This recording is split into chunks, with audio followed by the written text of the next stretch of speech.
Now, application security. Now, making sure there are no vulnerabilities in your web app or mobile app. Although I have mentioned that so far, you can use these free tools, minimize your cost and resources. This is one thing where I would recommend that you do not try to build an in-house capability for it, because one, it's not really worth the effort that you will put in, and the eventual outcome wouldn't be as good as you would have hoped for, and it will be way too expensive for you at this stage.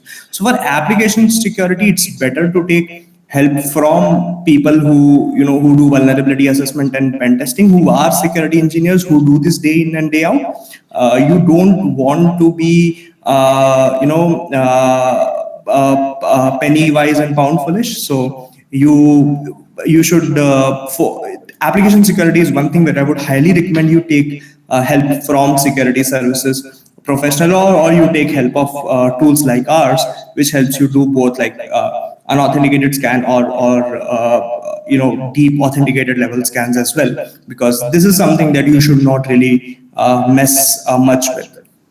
But yeah, even within application security, if you want to check something in-house, or if this is something that still you can't afford, the one core area that you should ask your engineers to look at it is checking your authentication level vulnerabilities, because this is the most impactful vulnerability. What I mean by authentication level vulnerability is, can through any means somebody else authenticate himself as the true user, right? So making sure your entire authentication process is built as per the best standards that are out there. So it could be just look for the best standards to perform any mechanism. Let's say you are using JWT token, right, or a session token to log into your systems. So just Google up like what is a correct and the most secure way to generate JWT tokens. This itself will make sure that at least what you're generating, you're not creating a mistake, or the developer is not creating a mistake while generating these